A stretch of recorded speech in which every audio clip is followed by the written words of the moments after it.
আসসালামু আলাইকুম প্রিয় অভিভাবকগণ, আজ আমরা কথা বলবো শিশুদের একটি মারাত্মক রোগ হাম নিয়ে।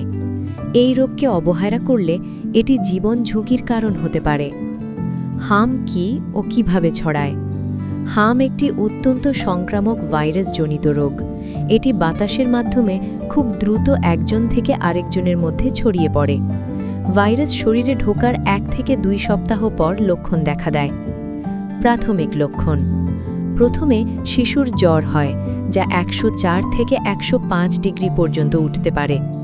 এরপর 3 থেকে 5 দিনের মধ্যে কানের পেছন, গলা এবং মাথার চুলের গোড়া থেকে র্যাশ শুরু হয়।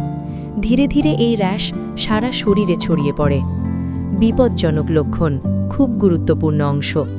যদি আপনি এই লক্ষণগুলো দেখেন, তাহলে বুঝবেন পরিস্থিতি জটিল হয়ে যাচ্ছে। শিশু বুকের দুধ বা পানি খেতে পারছে না, যা খাচ্ছে সব বমি করে দিচ্ছে, খিঁচুনি হচ্ছে। এই অবস্থায় দেরি না করে দ্রুত ডাক্তারের কাছে যান।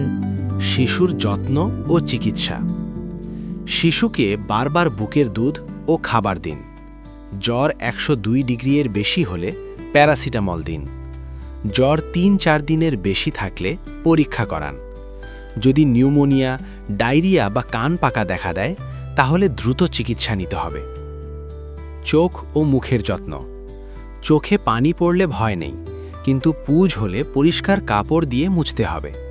মুখে ঘা হলে লবণ পানি দিয়ে দিনে কয়েকবার পরিষ্কার করতে হবে।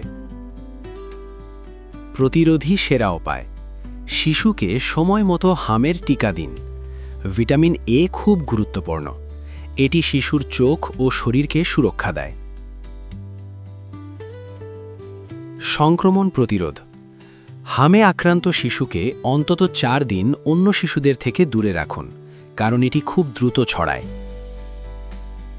শেষ কথা, প্রিয় অভিভাবক, একটু সচেতনতা আপনার সন্তানের জীবন বাঁচাতে পারে। অবহেলা নয়, সময় মতো চিকিৎসাই হোক আমাদের দায়িত্ব।